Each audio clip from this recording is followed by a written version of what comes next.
अस्सलामुअलैकुम। बकरा ईद स्पेशल हर घर में बनने वाली डिश फ्राई कलेजी मसाला, जिसको टिप्स और ट्रिक को फॉलो करके बनाएं तो ना ही इसमें स्मेल होती है और ना ही कलेजी सख्त होती है। तो ट्राई कीजिए इस बार यम्स फूड के तरीके से, जिसके लिए ये आधा किलो कलेजी का साबुत पीस ले लिया है। आप गाय या बकरे की जो आपको मैसर हो इस तरीके से बना सकते हैं। अब चलते हैं इसकी स्मेल दूर करने के लिए, जिसके लिए एक पतीली में कलेजी को बॉईल करने के हिसाब से पानी ले लिया है। अब इसमें 1 चाय का चमचा हल्दी पाउडर डालकर इसे पानी में मिक्स करेंगे और इस पानी को इतना पकाएंगे कि इसमें 1 से 2 बॉयल आ जाए। अब जो कलेजी का पीस लिया है वो इस पानी में डालकर 3 से 4 मिनट के लिए पकने के लिए छोड़ देंगे, जिससे कलेजी के अंदर से ब्लड निकल आएगा, कलेजी साफ हो जाएगी और इसकी स्मेल भी खत्म हो जाती है। इस टाइम कलेजी को ज्यादा नहीं पकाया जाता, बस 3 से 4 मिनट ही पकाना होता है। अब इस कलेजी को इस पतीली से निकालकर खुले पानी से धो लेंगे और अब इसको छोटे साइज की बोटियों में कट कर लेंगे। देखिए अभी ये कलेजी अंदर से पकी नहीं है।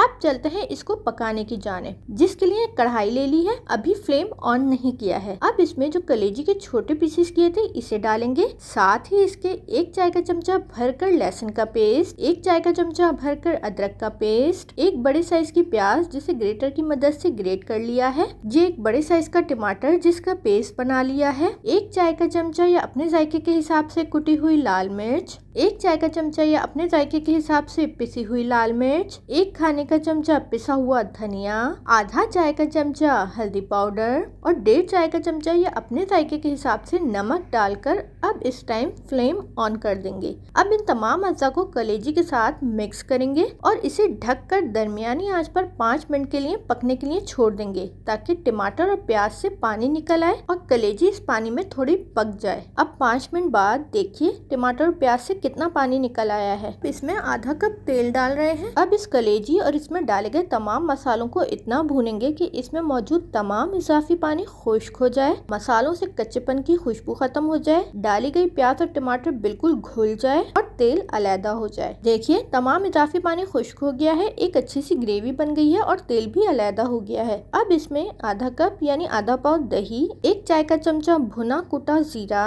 1 खाने का चमचा साबुत धनिया जिसे बारीक कूट लिया है और साथ ही आधा चाय का चमचा पिसा हुआ गरम मसाला डालकर इन तमाम अज्जा को भी दही के साथ मिक्स करते हुए इतना भून लेंगे कि जितनी आपने इस टाइम ग्रेवी रखनी हो और साथ ही इसके तेल भी ऊपर आ जाए। देखिए बहुत मुनासिब सी ग्रेवी रखी है और तेल भी ऊपर आ गया है। अब इसमें 1 खाने का चमचा सूखी हुई कसूरी मेथी, 1 से 2 खाने के चमचे बारीक कटा हुआ हरा धनिया और 1 से 2 अदद बारीक कटी हुई हरी मिर्च डालकर इन तमाम अज्जा को मिक्स करते हुए मजीद इसे 1 से 2 मिनट पकाएंगे, ताकि डाले गए अज्जा का जायका और खुशबू इसमें आ जाए। अब लीजिए जनाब की गर्मा गर्म नरम मुलायम सी कलेजी तैयार है, जायके और खुशबू में बेहतरीन बनती है। अब इसे सर्विंग डिश में निकालकर चपाती के साथ सर्व करेंगे। तो कैसी लगी आप लोगों को ये फ्राई कलेजी मसाला की रेसिपी, जरूर बताइएगा। शुक्रिया।